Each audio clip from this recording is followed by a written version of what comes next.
Hi అండి, అందరికీ నమస్కారం. ఇవాళ మా ఇంట్లో 3 చేమంతుల్లా పూసాయి పువ్వులు. ఇవి ఆరెంజ్ కలర్లో ఉన్నాయి. వీటిని ఏమంటారో తెలీదు. నేనైతే దలియా అని అంటాను. మరి ఆ దలియా ఫ్లవర్స్ కాదో నాకు తెలియదు. ఇవి డాలియా సంథింగ్. సో ఈ పువ్వుల్ని ఇవాళ మా దేవుడికి ఎలా అలంకరించానో చూద్దాం. ఫస్ట్ శివయ్యకి పెట్టి అభిషేకం చేశాను. త్రయంబకం యజామహే సుగంధం పుష్టివర్ధనం ఉర్వారకమివ బంధనాత్ మృత్యోర్ముక్షేమామృత. ఓకేనా? ఆ తర్వాత వారాహి అమ్మకి పెట్టి హారతి ఇచ్చాను. చూసారా ఎంత ముద్దుగా ఉంది. అమ్మ ఒళ్ళో చూడండి, ఆ ఎర్ర పూసల దండ మధ్యలో ఉంది పువ్వు. చాలా చాలా ముద్దు వస్తుంది అమ్మ.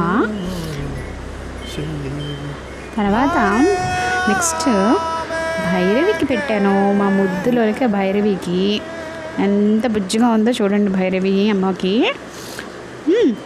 సో ఈ ముగ్గురికి ఇలా పెట్టాను అనమాట.